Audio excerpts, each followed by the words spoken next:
কোকৰাঝাৰ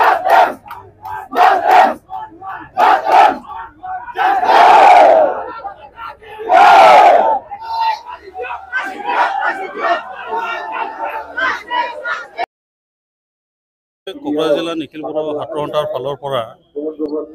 ঘটনাৰ ওপৰত আমি জগৰীয়া কৰিছোঁ আৰু নিন্দা কৰিছোঁ। যি যোৱা 24 তাৰিখ ৰাতি যি তিনিজন আৰু তেওঁৰ সতীৰ্থ যি কালপ্ৰিট দুজন মাইনৰ ছোৱালীক যি মানে ফুচলাই লৈ পেলাই যি জামাল খান, শেখ আব্দুল্লাহ আৰু নুৰ আলম তেখেতসকলে যে গেং ৰেপ কৰিলে, ইয়াৰ ওপৰত আমি কোকৰাঝাৰ জিলা নিখিল বড়ো হাতৰ ফালৰ পৰা এই ঘটনাৰ ওপৰত আমি তদন্ত কৰাৰ লগতে আমাৰ যি মানে ফাষ্ট ট্ৰেক কোৰ্টত তেখেতসকলক লৈ যাব লাগে, ইয়াৰ কাৰণে আমি কোকৰাঝাৰ জিলা নিখিল বড়ো হাতৰ ফালৰ পৰা আমি দাবী জনাইছোঁ। কাৰণ বহুতবাৰ মানে বাৰে বাৰে সেই ঘটনাবোৰ হৈ আছে। আজি প্ৰশাসন ফালৰ পৰা তেখেতসকলে যি মানে কৈ আছে যে এই ঘটনাৰ ওপৰত আমাৰ যি মানে সকলো সংগঠন লৈ পেলাই যি আজি ঘটনাটো লৈ পেলাই আমি আজি মানে ৰিলিজ কৰাৰ কাৰণে যি মানে কৰিছোঁ। ইয়াৰ কাৰণে আজি প্ৰশাসন ফালৰ পৰা আমি তেখেতসকলে কি কাৰণত তেখেতসকলৰ ওপৰত কিয় দুৰ্বলতা আছে, এই মানে তেখেতসকলক আমি প্ৰশাসনক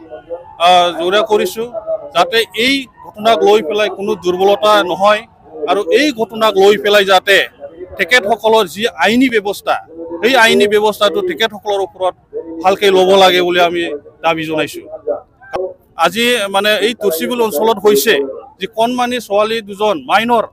তেখেতসকলক ফুচলাই লৈ গৈ পেলাই যে মানে ৰেপ কৰা হ'ল, ইয়াৰ ওপৰত প্ৰশাসনক মই বাৰে বাৰে কৈছোঁ কি কাৰণত দুৰ্বলতা আছে, তেখেতসকলৰ আইনী ব্যৱস্থা ল'ব লাগে আৰু তেখেতসকলক যি ফাষ্ট ট্ৰেক কোৰ্টত লৈ যাব লাগে, ইয়াৰ কাৰণে যি ব্যৱস্থা আছে তেখেতসকলে ল'ব লাগে। আৰু ইয়াৰ কাৰণে আমি কোকৰাঝাৰ জিলা নিখিল বড়ো হাতৰ ফালৰ পৰা বাৰম্বাৰ কৈছোঁ, এই কেছ মানে যি মানে ঘটনাটো হ'ল এই কেছৰ ওপৰত যেতিয়ালৈকে ন্যায় নাপায় তেতিয়ালৈকে আমি ইয়াৰ ওপৰত আমি মানে সংগঠন ফালৰ পৰা আমি মানে যেনেকেই হওক এই ঘটনাৰ পৰা ন্যায় পাব লাগে বুলি আমি দাবী জনাইছোঁ।